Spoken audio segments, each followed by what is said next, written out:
Financial year 22-23 अब खत्म होने वाला है। मार्च 23 आ गया है, खत्म समझो खत्म। अब मार्च अप्रैल आने वाला है।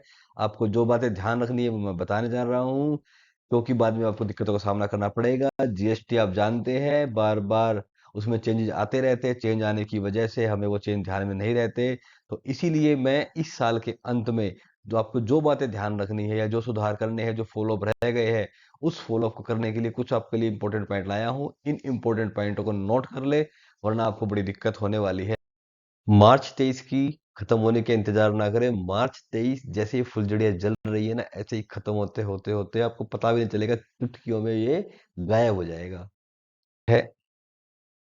सबसे पहले ई इनवॉइस की बात करेंगे। जिसका टर्नओवर किसी भी पिछले फाइनेंशियल ईयर में जीएसटी आने के बाद अगर 10 करोड़ से ज्यादा है, तो उसको 1 अक्टूबर 2022 से इनवॉइसिंग लागू हो गई है, ई इनवॉइस लागू हो गई है।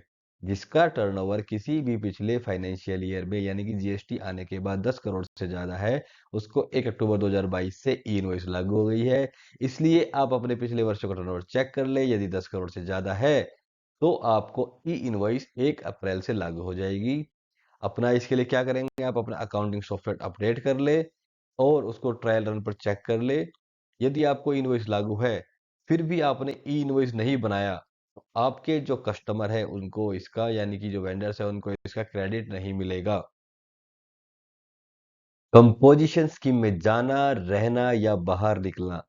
छोटे व्यापारियों जिनका टर्नओवर 1.5 करोड़ तक है, उनके लिए कंपोजिट स्कीम एक बहुत ही अच्छा ऑप्शन है।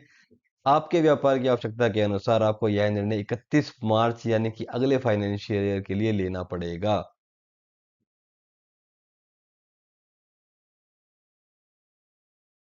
QRMP, quarterly return monthly payment, इस स्कीम में रहना है या नहीं रहना। 5 करोड़ तक के टर्नओवर तक ही इसका लाभ ले सकते हैं। 30 अप्रैल तक आपको यह निर्णय लेना होगा। फाइनेंशियल ईयर 20-21 के लिए रिफंड लेने की लास्ट डेट 31 मार्च 2023 है। हाँ जी, जीएसटी रिफंड अगर 21-22 का आपका पेंडिंग है तो 31 मार्च 2022 से 31 मार्च 2023 से पहले पहले आप उसको ले लें। फाइनेंशियल ईयर 20-21 में जिन पर हमें रिवर्स चार्ज में जीएसटी भरना पड़ता है, जैसे कि ट्रांसपोर्ट, सिक्योरिटी एटसेट्रा, वो चेक कर ले और 31 मार्च तक भर देना चाहिए, ताकि हमें इसका क्रेडिट मिल जाए और फॉलो भी हो जाए। इसके अलावा रिवर्स चार्ज में सेल्फ इनवॉइस भी बनाना जरूरी है। इनवॉइस की नंबर सीरीज को 1 अप्रैल से नई नंबर सीरीज बना सकते हैं, यानी कि 1 अप्रैल से आप नई सीरीज बना करके अपनी बिल बुक छपवा सकते हैं। सबसे इंपॉर्टेंट भाई है सेल सेल चेक। अपनी सेल्स को चेक कर ले। आपकी जो सेल्स है वो 4 जगह रिफ्लेक्ट होती है, जैसे जीएसटीआर 1, जीएसटीआर 3B, आपकी अकाउंटिंग बुक्स में, आपकी बैलेंस शीट में और आपके ई वे बिल्स में। ये चेक कर ले कि जो आपकी सेल्स है ये चारों जगह बिल्कुल ठीक रिकॉर्ड हुई है। अगर चारों जगह ठीक नहीं रिकॉर्ड हुई है, उसका मिलान कर ले। और अगर इसके सुधार की कोई जरूरत है तो उसको रिकॉर्ड करके लिख करके रख ले कि हमें इसमें सुधार करना है, और उसको रिटर्न के टाइम पे ठीक कर लीजिए। बहुत इंपॉर्टेंट है अपने परचेज बिल यानी कि जीएसटीआर 2A 2B, अपने जीएसटीआर 2A 2B का मिलान कर ले। अगर कोई मिलान नहीं हो रहा है तो अपने सप्लायर को बोलिए और उससे में कोई भी अंतर है उसको चेक करिए और उसको ठीक करिए। आईटीसी का रिवर्सल, अगर हमने अपनी खरीद का भुगतान 180 दिन में नहीं किया है तो आईटीसी का रिवर्सल करना होगा। नहीं तो हमें खरीद तारीख से इंटरेस्ट भरना पड़ेगा। अगर हमने कोई गलत क्रेडिट ले ली है तो उसको भी रिवर्स कर लेना चाहिए।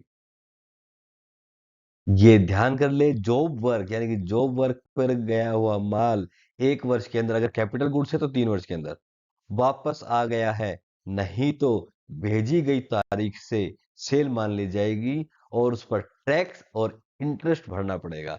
ये भी ध्यान रख ले कि जो आपने जो वर्क पर माल भेजा है वो आपने आईटीसी 4 में भरा है, आईटीसी 04 में भरा है या नहीं भरा। अगर नहीं भरा तो उसे फाइल कर दे। अगर आपकी टर्नओवर 5 करोड़ के अंदर है तो आईटीसी 4 आपको ईयरली भरना है, नहीं तो आपको इसको हर छठे महीने यानी कि छमाही रूप से इसको भरना है। अगर आप सेल को सेल ऑन अप्रूवल बेसिस करते हैं तो ध्यान में रखें, अगर आपने सेल ऑन अप्रूवल बेसिस पे किया है, या तो 6 महीने के अंदर माल वापस आ जाए या उसका सेल इनवॉइस कट जाए। अन्यथा भेजी गई तारीख से उसके अंदर टैक्स और इंटरेस्ट आपको भरना पड़ेगा। अपने फिजिकल स्टॉक को अपनी अकाउंटिंग बुक से मिलान करना बिल्कुल ना भूलें। ये सुनिश्चित कर लें कि आपने सर्विस के लिए प्राप्त एडवांस पर जीएसटी भरा है या नहीं भरा, और ये भी देख लें पिछले वर्ष का एडवांस इस वर्ष की बिक्री बिल के अगेंस्ट एडजस्ट हुआ है या नहीं हुआ है। फाइनेंशियल ईयर के एंड में अगर हमने इन सब बातों को ध्यान में रख लिया तो हमें कठिनता नहीं होगी और हम अपनी जो सारी की सारी रिटर्न्स है उसको टाइम से और सही तरीके से भर पाएंगे। धन्यवाद दोस्तों, अगर ठीक लगी हो तो लाइक करना, अदरवाइज इसे डिसलाइक या कमेंट करके जरूर बताइए कि वीडियो बड़ी गंदी थी।